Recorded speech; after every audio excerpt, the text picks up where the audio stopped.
Cancer تھا اس بندے کو ٹانگوں میں، 1 مہینہ 1.5 مہینہ ہو گیا، یوٹیوب پر فیس بک پر ان کا انٹرویو بھی ہے، ہڈیوں کا کینسر ہو گیا، 2.5 سال سے وہ بندہ چلنے پھرتے سے تنگ تھا، چل نہیں سکتا تھا، پھر نہیں سکتا تھا۔ جب فیصل آباد میں ہے 7 چک، باوے چک سے تھوڑا آگے، جب لوگوں نے کہا نا کہ وہاں جائے، درود محل میں جائے، وہاں جا کر درود و سلام پڑھے، یہ محبت کی نشانی سر پر سجا لے تو بیماری دور ہو جائے گی، وہ نہ مانے۔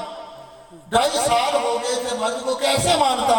جو جمع پوندی تھی، سونا تھا، چاندی تھی، زیور تھی، ہزاروں لاکھوں روپیہ تو وہ مرض پر لگ گیا، آرام نہ آیا۔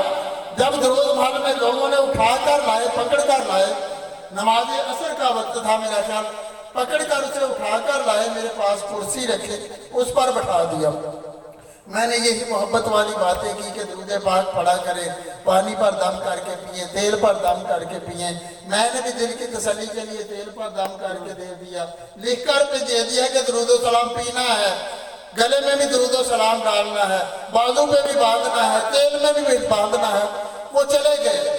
تو جو بندہ 2.5 سال سے خطرناک مرض میں گرفتار تھا، دوسرے جمعہ المبارک، ہر جمعہ محفل پاک ہوتی ہے اثر سے مغرب وہاں، وہ بندہ بغیر بریک کے جیسے اس میں نئے سیل ڈال دیے ہوں، بھاگتا ہوا اندر آیا، میرے ہاتھ محبت کے ساتھ چومے، آنکھوں کے ساتھ لگائے، بیٹھ گیا۔ میں نے پہچانا نہیں، جو اس کے ساتھ آدمی تھا میں نے اس کو بلایا، میں نے کہا یہ وہی بابا نہیں جس کو اٹھا کر لائے تھے؟ کہنے لگا یہ وہی بابا ہے۔ میں نے بابے کو بلایا، میں نے پوچھا کہ اب طبیعت کیسی ہے؟ کہنے لگا کہ نام محمد کا صدقہ رب کائنات نے میری